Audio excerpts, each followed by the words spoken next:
Muito boa noite a todos. Alô, oi. Isso, aumenta bem o de cá. Pode aumentar mais. Isso, muito obrigado. Boa noite a todos, nossos irmãos e irmãs que vieram aqui presencialmente ao nosso culto, aos nossos irmãos, nossos amigos também nos acompanham em casa. Estamos no 16º domingo após o Pentecostes e a partir do texto do profeta Isaías, nós vamos meditar no tema Deus não brinca de esconde-esconde. Desejo que Deus abençoe este nosso momento de culto, que todos nós possamos render o nosso louvor ao nosso Deus e também possamos sair daqui alimentados na sua santa palavra e fortalecidos também na nossa comunhão. Nós vamos ouvir um louvor então para o início do nosso culto.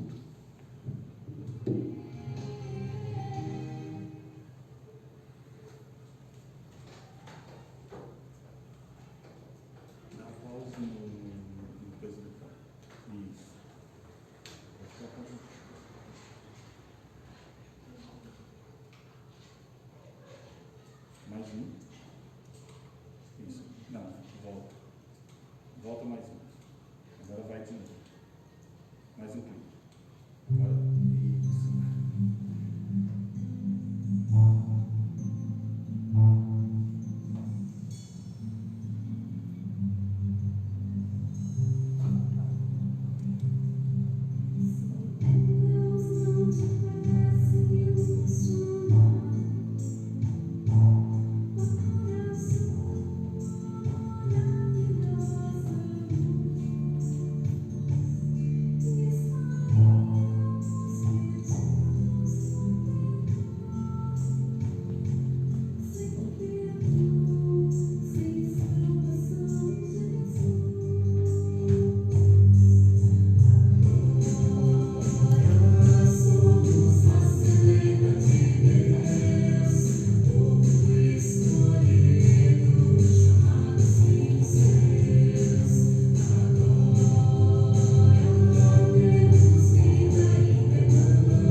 Em nome do Pai, do Filho e do Espírito Santo. Amém. Amado Pai Celestial, como é bom saber que nos amas e tens cuidado de nós diariamente. Tu tens sido o nosso refúgio de geração em geração. Tu tens sido a fortaleza da nossa alma. Muitos têm sido os momentos de lutas, dores e tribulações que nós, os seus filhos, precisamos enfrentar diariamente. Muitas vezes nos encontramos fragilizados por todas essas lutas. Senhor, tem compaixão de nós e socorre-nos. A Tua palavra nos ensina que Tu és a nossa luz e a nossa salvação e nos convida a colocarmos em Ti a nossa confiança e desejarmos estar sempre em Tua presença. Renova em nós, Senhor, diariamente o dom da fé e permite-nos sempre estar na Tua companhia, habitando a Tua casa todos os dias da nossa vida. Faze-nos também luz deste mundo, refletindo a vida das pessoas em nossa volta o Teu amor, acolhimento e salvação, a fim de que conheçam o Teu amor e possam sentir-se acolhidos na Tua presença e graça. Por amor de Jesus Cristo, nosso querido Salvador. Amém. Queridos irmãos e irmãs, nós queremos neste momento fazer a nossa confissão de pecados, colocando diante de nosso Deus tudo aquilo que pesa em nossos corações, na certeza de que Ele nos recebe e na certeza de que em seu Filho Jesus Cristo Ele nos concede o seu perdão. Nós confessamos assim, amado Pai Celestial, mais uma vez, pela Tua graça, estamos na Tua casa, estamos na Tua presença e queremos Te confessar que a cada novo dia nós pecamos contra Ti e contra o nosso próximo por pensamentos, palavras e ações. Sabemos, Senhor, que recai sobre nós com muita justiça por causa desses pecados, o Teu castigo e o Teu abandono aqui nesta vida e também por toda a eternidade. Por isso, Senhor, nós lamentamos esses pecados, estamos verdadeiramente arrependidos e Te pedimos que não olhes e nem leves em consideração esses nossos pecados, mas sim olhes para nós através do Teu Filho Jesus. Por amor a Ele, por causa de Sua obra, Tu nos concedas o Teu perdão. Amém. Todos vocês, queridos amigos e irmãos, que confessaram assim seus pecados de forma sincera, que estão verdadeiramente arrependidos, creem no Senhor Jesus Cristo como Salvador pessoal de cada um de vocês e querem viver uma vida de acordo com a vontade do nosso Deus, auxiliados pelo Espírito Santo, eu, como ministro da palavra, chamado e ordenado, anuncio a cada um de vocês o grande amor do nosso Deus e Pai, e da parte também por ordem de Jesus Cristo, meu Senhor, perdoa cada um dos seus pecados. Em nome do Pai, do Filho e do Espírito Santo. Amém. A leitura do texto do Salmo para este nosso culto é o Salmo número 27, Salmo número 27, do versículo 1 até o versículo 9. Nós temos a leitura projetada ali, né? Quem quiser acompanhar por ali, quem quiser tiver a sua Bíblia também, fique à vontade. Salmo número 27, do versículo 1 até o versículo 9, diz assim. Só volta ali um pouco. Eu acho que eu coloquei o texto errado ali. Não é aquele ali, não é o 27. Me desculpem. O texto projetado não. Desculpa, eu estou em Isaías, perdão. Eu que equivoquei aqui com o texto que eu separei. Isso, 27, versículo 1 a 9. O Senhor Deus é a minha luz e a minha salvação, de quem terei medo? O Senhor me livra de todo o perigo, não ficarei com medo de ninguém. Quando os maus, os meus inimigos, me atacam e procuram me matar, são eles que tropeçam e caem. Ainda que um exército inteiro me cerque, não terei medo. Ainda que os meus inimigos me ataquem, continuarei confiando em Deus. A Deus, o Senhor, pediu uma coisa, e o que eu quero é só isso: que Ele me deixe viver na sua casa todos os dias da minha vida, para sentir maravilhado a sua bondade e pedir a sua orientação. Em tempos difíceis, Ele me acolherá no seu abrigo, Ele me guardará no seu templo e me colocará em segurança no alto de uma rocha.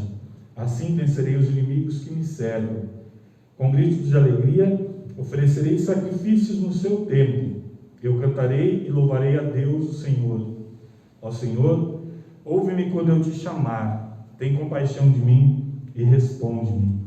Tu dissestes, venha me adorar. Eu respondo, eu irei te adorar, ó Senhor Deus. Não te escondas de mim, não fiques irado comigo. Não rejeites este teu servo. Ó Deus, meu libertador, tu tens sido a minha ajuda. Não me deixes, não me abandones. Glória ao Pai, e ao Filho, e ao Santo Espírito, como era no princípio, agora é, e por todo sempre há de ser. Amém.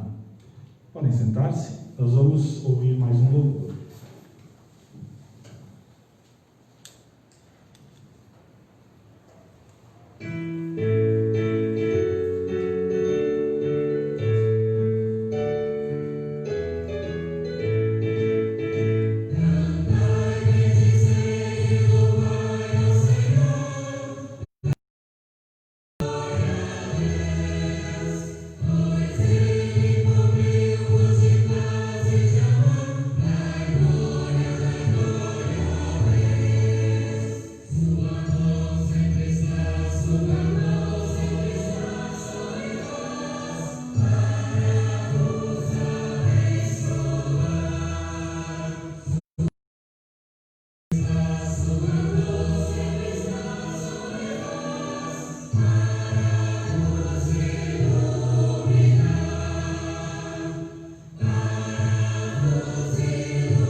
Texto do Antigo Testamento que, como eu já disse, é a base para a nossa meditação nesta noite. Livro do profeta Isaías, capítulo 55, do versículo 6 até o versículo 9. Também nós temos a leitura projetada, Isaías 55, 6 até 9. Procurem a ajuda de Deus enquanto podem achá-lo, orem ao Senhor enquanto Ele está perto. Que as pessoas perversas mudem a sua maneira de viver e abandonem os seus maus pensamentos. Voltem para o Senhor nosso Deus, pois Ele tem compaixão e perdoa completamente. O Senhor Deus diz, os meus pensamentos não são como os seus pensamentos, e eu não ajo como vocês. Assim como o céu está muito acima da terra, assim os meus pensamentos e as minhas ações estão muito acima dos seus. Essas são as palavras do Antigo Testamento. Texto do Santo Evangelho, Mateus capítulo 20, do versículo 1 até o versículo 16. Convido a comunidade a se colocar de pé para ouvirmos. Texto do Santo Evangelho, conforme o evangelista Mateus, capítulo 20, do versículo 1 até o versículo 16. E assim escreve o evangelista Mateus. Jesus disse: o reino do céu é como um dono de uma plantação de uvas que saiu de manhã bem cedo para contratar trabalhadores para a sua plantação. Ele combinou com eles o salário de costume, isto é, 1 moeda de prata por dia, e mandou que fossem trabalhar na sua plantação. Às 9 horas, saiu outra vez, foi até a praça do mercado e viu ali alguns homens que não estavam fazendo nada. Então disse: vocês também vão trabalhar na minha plantação de uvas, e eu pagarei o que for justo. E eles foram.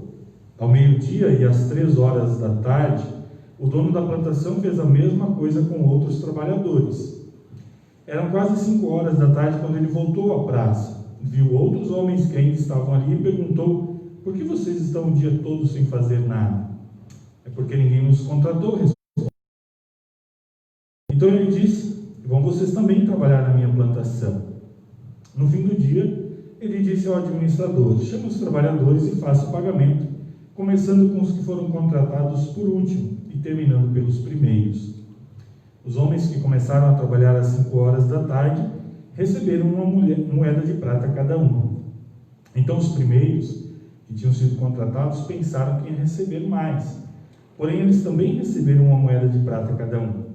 Pegaram o dinheiro e começaram a resmungar contra o patrão, dizendo: esses homens foram contratados por último, trabalharam somente 1 hora, mas nós aguentamos o dia todo debaixo deste sol quente. No entanto, o pagamento deles foi igual ao nosso. Aí o dono disse a eles: escute, amigo, eu não fui injusto com você.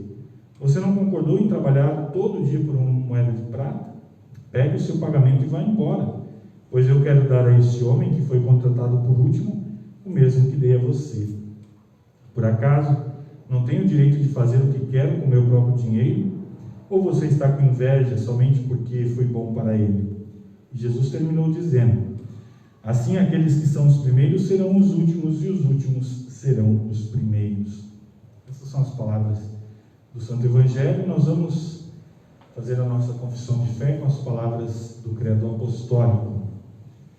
Creio em Deus Pai Todo-Poderoso, Criador do céu e da terra, e em Jesus Cristo, seu único Filho, nosso Senhor, o qual foi concebido pelo Espírito Santo, nasceu da Virgem Maria, padeceu sob Pôncio Pilatos, foi crucificado, morto e sepultado, desceu ao inferno, no terceiro dia ressuscitou dos mortos, subiu ao céu e está sentado à direita de Deus Pai Todo-Poderoso, donde há de vir a julgar os vivos e os mortos. Creio no Espírito Santo, na Santa Igreja Cristã, a comunhão dos santos, na remissão dos pecados, na ressurreição da carne e na vida eterna. Amém. A comunidade pode se sentar. Em preparação à mensagem, nós vamos ainda ouvir mais um louvor.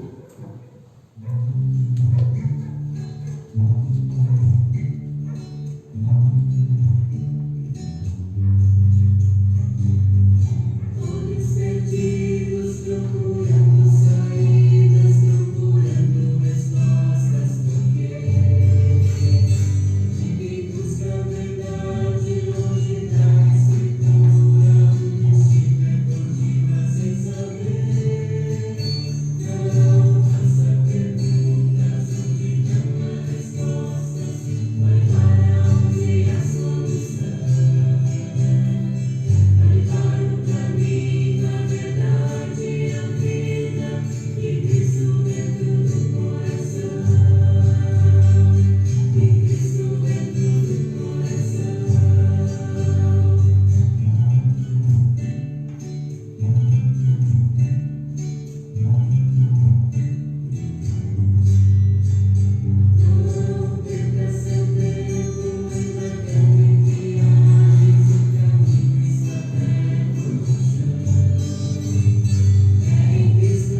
graça e a paz da parte de Deus, nosso Pai, do nosso Senhor Jesus Cristo, e a comunhão do Espírito Santo nos acompanhe neste momento de meditação na Sua palavra, que nós possamos sair daqui alimentados e, através da ação do Espírito Santo, frutificá-la também em nossa vida.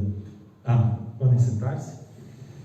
Queridos amigos, queridos irmãos, quem de vocês aqui nunca brincou de esconde-esconde?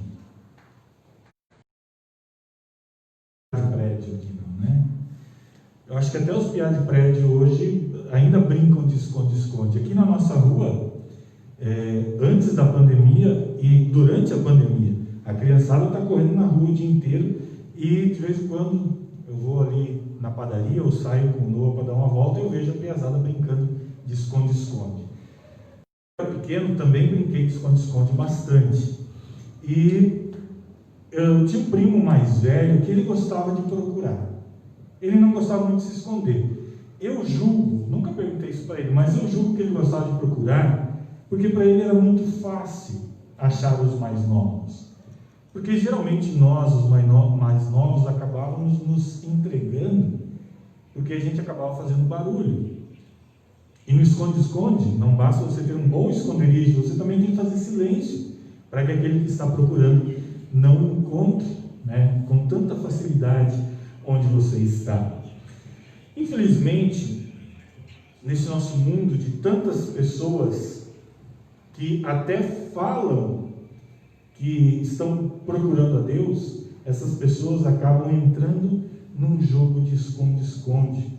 Essas pessoas acabam formando uma ideia equivocada de que o nosso Deus, Ele está sempre se escondendo.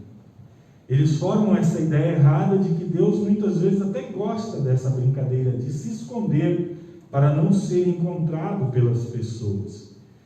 É óbvio que se nós olharmos para o mundo apenas as coisas ruins, apenas o sofrimento que existe ao nosso redor, toda a miséria, todas as consequências do pecado, pode ser que nós sejamos levados a achar que realmente Deus está escondido, que realmente Deus abandonou este mundo. E geralmente, no meio dos sofrimentos, vem aquela pergunta: onde é que está Deus no momento que eu mais preciso dele? O profeta Isaías tem uma resposta para essa pergunta. Deus está aí, bem perto. Busque Ele enquanto você pode achar. Vá ao encontro do Senhor enquanto Ele está perto. E Ele está perto. Vamos aos fatos bíblicos. A Bíblia é muito clara ao dizer que este nosso Deus não se esconde, que esse nosso Deus, Ele não está perdido, Ele não quer se esconder da presença do ser humano. Certa vez, no básico que a gente faz com pessoas de vários cursos diferentes, na aula de cultura religiosa, um aluno que não era cristão, ele tomou conhecimento, obviamente, da fé cristã naquelas aulas, né, conheceu um pouco mais, e professor sempre era um pastor da nossa igreja, um professor também no seminário.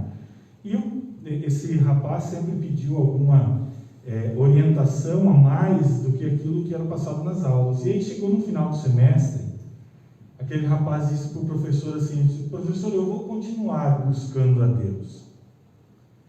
E o professor logo respondeu: isso é muito bom, mas lembre-se de uma coisa, é Deus quem vem ao seu encontro. E a Bíblia é muito clara ao dizer isso. Deus, Ele veio buscar e salvar o perdido. E o profeta Isaías, no texto que nós ouvimos hoje, ele proclama em alto e bom som: procurem a ajuda de Deus enquanto podem achá-lo. Orem a Deus enquanto Ele está perto.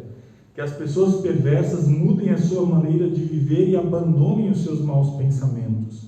Voltem para o Senhor nosso Deus, pois Ele tem compaixão e perdoa completamente. Que coisa maravilhosa saber que o nosso Deus, Ele não só não se esconde, mas Ele é um Deus que vem ao nosso encontro. Ele é aquele que está buscando, Ele é aquele que está procurando. se fosse, né, na nossa brincadeira de esconde-esconde. Deus, Ele busca e Ele quer também ser encontrado. E aí nós podemos compreender um pouco mais as palavras de Deus através do profeta, porque os meus pensamentos não são como os seus pensamentos e eu não ajo como vocês. A respeito desse versículo, refletir baseados no texto do Evangelho de hoje, que obviamente, né, merece todo um sermão separado, mas o texto do Evangelho de hoje também nos mostra como Deus age e pensa de forma diferente, como nós, seres humanos, pensamos e agimos. Eu não sei se existe essa palavra, né, mas eu imagino e vejo o nosso Deus como um Deus encontrável. Um Deus que está aí, pronto a ser encontrado pelas pessoas que o buscam. E Ele deseja que nós, seres humanos, o busquemos. Ele deseja nos mostrar todas as possibilidades que Ele nos dá de vida eterna, que Ele quer nos oferecer através da fé em Jesus Cristo. Esse Deus, ou esse Senhor encontrável, eu vou tentar ilustrar mais ou menos um pouco a respeito do que eu quero dizer com esse Deus encontrável.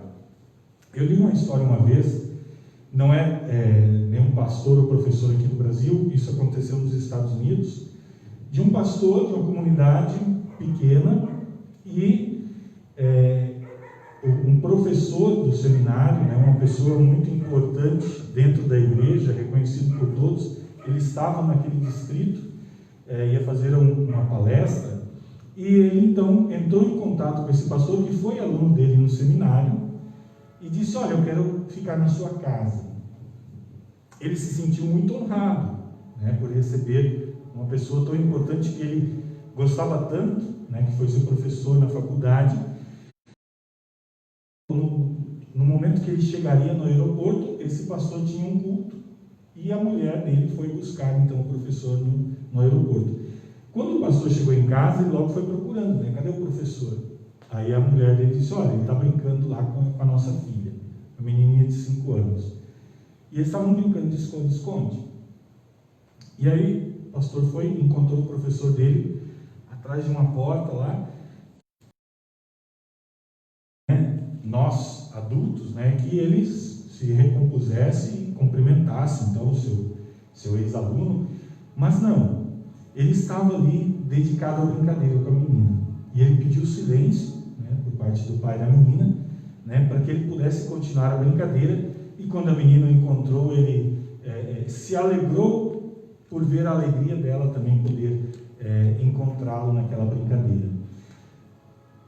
A questão ali envolvida é que aquele homem importante, obviamente ele estava se divertindo com a menina, e ele fazia questão de se esconder para que ela pudesse procurá-lo e se alegrar em achá-lo, mas ele fazia questão de se esconder em lugares onde ele tinha certeza que ela ia procurar. Ele não queria fazer algo impossível para aquela menina. Assim é o nosso Deus. Deus, Ele se manifesta, mas não como nós muitas vezes esperamos. Nós sabemos que existem 3 formas de conhecer a Deus, ou saber da existência de Deus, que é através da criação. Todo ser humano que olha o universo todo criado, que olha tudo ao seu redor, a natureza, consequentemente, ele chega à conclusão de que deve existir um ser superior que criou tudo isso. A nossa consciência também nos fala que existe um Deus, né? O conhecimento perfeito que Adão e Eva tinham de Deus lá no Jardim do Éden se perdeu, mas não se perdeu completamente.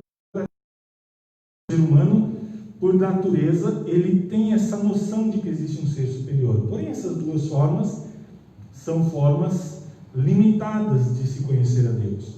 Deus se revela na sua palavra. É ali que Ele se mostra como Ele é, quem Ele é e como Ele age. E Ele quer ser buscado, Ele quer ser encontrado. Ele vem a nós na sua palavra e Ele quer que nós o busquemos na sua palavra. Ele se torna um Deus encontrável. Então Deus, Ele não se esconde. O seu amor, a sua misericórdia é para todas as pessoas. Ele vem e oferece isso a todas as pessoas. E aí nós nos perguntamos então, por que tantas pessoas rejeitam a Deus? Por que tantas pessoas agem como se Deus não existisse? Como se Deus não estivesse presente e governando todo o universo? Como se este Deus estivesse escondido e não quisesse ser encontrado. O texto de Isaías não nos fala a respeito disso, não é essa preocupação de Isaías. Isaías tem a preocupação de chamar o povo que estava longe de Deus de volta para Deus. Não importa o motivo do seu afastamento, o profeta Isaías, como porta-voz de Deus, chama este povo: venham e busquem a Deus enquanto vocês podem encontrá-lo. Mas nós podemos olhar para a nossa sociedade e supor algumas coisas. Por que hoje tantas pessoas se afastam de Deus ou acham que Deus não quer ser encontrado? Talvez porque nós, seres humanos, hoje vivemos numa correria tão grande e focamos a nossa vida em tantas coisas que nós acabamos esquecendo de ir ao encontro do nosso Deus e buscá-lo ali onde Ele está pronto para ser achado. Nós, seres humanos modernos, estamos muito ocupados, estamos apressados, preocupados. Nós vivemos correndo sem saber para onde, mas nós queremos chegar rápido. O ser humano moderno valoriza aquilo que não tem valor e não dá valor àquilo que não tem preço, mesmo que esteja ao seu alcance. Nós, seres humanos, nascemos espiritualmente cegos e a nossa vida tem nos cegado cada vez mais com relação às coisas de Deus. Uma outra história diz que uma enfermeira, certa vez, caminhando pela rua lá na cidade de Los Angeles, ela viu no lixo uma coisa que chamou a atenção dela. Ela voltou e viu, era um violoncelo que estava jogado no lixo, meio quebrado, meio prejudicado, mas ela pensou assim: poxa, o meu noivo é marceneiro, eu vou levar esse violoncelo e já estou imaginando, o meu noivo vai transformar ele num porta-CD bem bonito, vai ficar bonito lá na nossa sala. Acontece que, de alguma forma, a polícia ficou sabendo que ela encontrou aquele violoncelo e, no desenrolar da história, o que havia acontecido? Um ladrão havia roubado aquele violoncelo. E não era qualquer violoncelo, era um Stradivarius. Quem já ouviu falar em Stradivarius? No mundo da música, Stradivarius significa qualidade. Era um instrumento de 320 anos, avaliado em 3 milhões e meio de dólares, que havia sido roubado da Orquestra Filarmônica de Los Angeles. E, enfim, um objeto tão valioso que muitas vezes as pessoas, por falta de conhecimento, não sabem dar valor. É uma obra de arte. No mundo da música é um objeto cobiçado, porque é uma qualidade muito grande. E quando as pessoas estão diante de um Stradivarius, elas estão diante de algo grande, quer elas reconheçam ou não. Aquele objeto, aquele instrumento não perde o seu valor e a sua importância pela falta de conhecimento da que tem na mão. Vejam só, o ladrão roubou um instrumento de grande valor e acabou jogando no lixo. Aquela enfermeira encontrou aquele objeto e o grande sonho dela era transformar aquele violoncelo num porta-CD. Hoje, a palavra de Deus está sendo espalhada. Que bom! A Sociedade Bíblica do Brasil e as sociedades bíblicas internacionais têm levado a palavra de Deus a lugares tão distantes e tão remotos que nós nem conseguimos imaginar. A pandemia trouxe essa necessidade de nós levarmos a palavra de Deus para os membros lá nas suas casas pela internet e essa palavra tem se espalhado, não são só os membros da nossa comunidade que estão acompanhando e estão vindo, essa palavra tem chegado aos ouvidos de tantas pessoas. Tantas pessoas têm recebido a mensagem da salvação que Deus preparou para cada um de nós pela fé em Jesus Cristo. Tantos têm ouvido a maravilhosa mensagem de que, mesmo condenados ao inferno por causa dos pecados, pela fé em Jesus nós temos o céu garantido. Mas muitas pessoas pegam este conhecimento e essa verdade maravilhosa, jogam no lixo e seguem a sua vida, como se não fosse com eles, como se nada houvesse. A vontade do nosso Deus é abençoar a todas as pessoas. A vontade do nosso Deus, por tudo que Ele fez por nós, através do seu Filho Jesus Cristo, é vir, é nos abraçar e nos dar essa maravilhosa bênção da salvação. Ele quer, e Ele é o nosso Deus encontrável. Ele está sempre à nossa disposição. Por isso, nós que temos a palavra de Deus em nossas mãos, nós devemos permitir que através dela o Espírito Santo nos mova a buscarmos o nosso Deus enquanto nós podemos encontrá-lo, a orarmos, a irmos a Ele enquanto Ele está perto. Conhecer a história da misericórdia e do perdão de Deus é como tomar uma água maravilhosa no meio do deserto árido da nossa vida pecaminosa. Ainda uma última história. No litoral do Brasil tinha um barco que estava já há vários dias à deriva e a sua tripulação estava quase morrendo de sede. E, obviamente, que eles não iam tomar água do mar, né, porque a situação só pioraria com água salgada. Mas aí eles encontraram, em certa altura, eles encontraram um barco com outras pessoas e,